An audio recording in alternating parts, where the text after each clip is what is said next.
Again, many thanks for choosing us. The National Union of Ghana Students says it's unhappy with the blatant disregard of the recently approved 15% maximum increment in university fees for the 2022-2023 academic year by public tertiary institutions. Now, the student claimed that some educational institutions have hiked their tuition above the approved threshold, disregarding the legislative directive.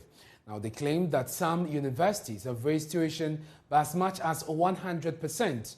NUGS says this move is illegal and insensitive.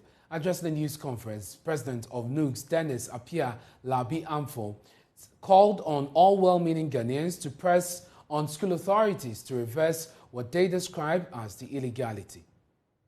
On behalf of our colleagues receiving education in various public tertiary institutions who are faced with the harsh realities of an insensitive system, the University of Ghana has increased the academic facility user fee for some departments well over 40%. And to make matters worse, has increased residential facility user fee to about 70%, in some situations 100%. Right here at the medical school, University of Ghana has increased residential facility user fee up to 100%. I am referring to Professor Nana Abba Amfo's University of Ghana, which is leading the illegalities. We have nothing against anybody, but the students of Ghana must be protected.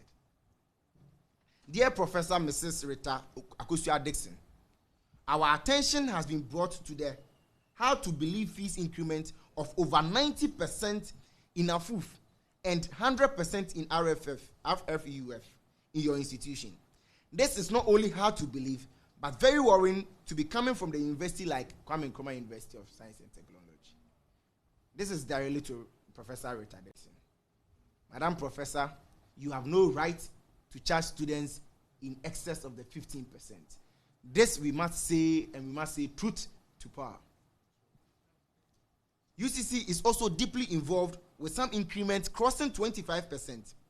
As we speak, UCC Faculty of Social Science has increased its fees at a rate of 27%.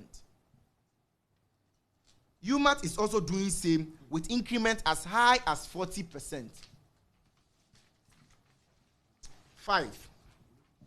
The University of Education, the school for my Secretary of Education, is also doing same by charging first years in an increment of up to 40%. Whilst we await the release for continuing students, it is unfortunate to note that graduate fees in some instances goes up to 40%. And I will make a specific example with the MPhil for special education being raised up to 40%. Now, speaking to my colleague Latif Idris after the news conference, Dennis Apia Labi Amfo said, quote, the students will advise themselves if their calls are not heeded. Fees and Charges Act is very clear. University of Energy and Natural Resources cannot charge beyond 15% in all forms of fees because it is Act 1080. It is very clear. Fees and Charges Act. It is not Academic Facility User Fees and Charges Act. That we must rehash and rehash. And that is why we have the problem. That nobody wants to listen to the students unless there is a route. Nobody thinks it is important unless there is a route. Is that what we are looking at if the institutions continue to disregard the directive by Parliament? I think that in our statement, I mentioned that what we won't be able to say today is our next line of action. But what we will be able to say is that we will pursue every means reasonable and logical to ensure the fees are reversed. Not just because of the students, but because of the integrity that we need to bestow on institutions of our state. Institutions of our state, such as the Parliament of Ghana, is the apex of law. And the least you can do as a Vice Chancellor or Director of Finance is to give some level of respect and courtesy to the laws of our country, because it is the same law that mandates you and give you the office you find yourself in. At the leadership level, I'm talking about NUGS. Have you been given any explanation as to why these institutions are doing what they are doing? You can't even for giving us.